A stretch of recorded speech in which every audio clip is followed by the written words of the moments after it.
أعوذ بالله من الشيطان الرجيم والسابقون الأولون من المهاجرين والأنصار والذين اتبعوهم بإحسان رضي الله عنهم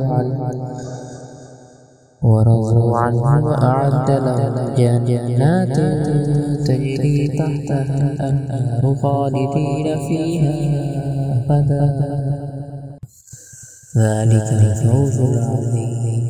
وممن حولكم من الأعراب منافقون ومن أهل المدينة مردوا على النفاق لا تعلمهم نحن نعلمهم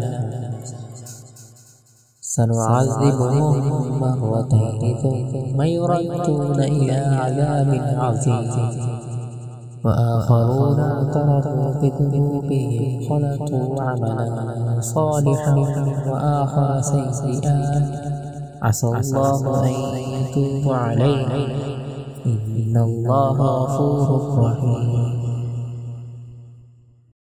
خذ من أموالهم صدقة تطهرهم وتزكيهم بها وصل عليهم إن صلاتك سكن لهم والله سميع عليم. ألم يعلموا أن الله يقبل التوبة عن عباده ويأخذ الصدقات وأن الله هو التواب الرحيم. وقل اعملوا فسيرى الله عملكم ورسوله والمؤمنون وستردون إلى عالم الغيب والشهادة فينبئكم بما كنتم تعملون. وآخرون مرجون لأمر الله إما يعذبهم وإما يتوب عليهم والله عليم حكيم. والذين اتخذوا مسجدا ضرارا وكفرا وتفريقا بين المؤمنين وإرصادا لمن حارب الله ورسوله من قبل ولا يحلفون إن أردنا إلا الحسنى والله يشهد إنهم لكاذبون.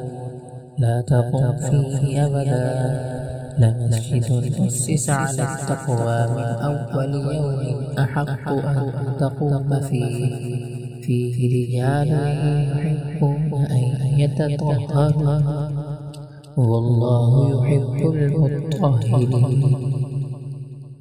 أفمن أسس بنيانه على تقوى من الله ورضوان خير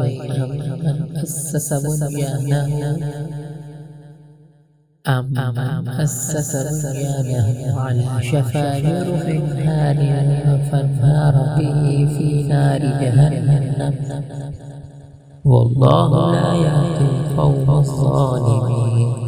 لا يزال بنيانهم الذي بنوا ريبة في قلوبهم إلا أن تقطع قلوبهم والله عليم حكيم.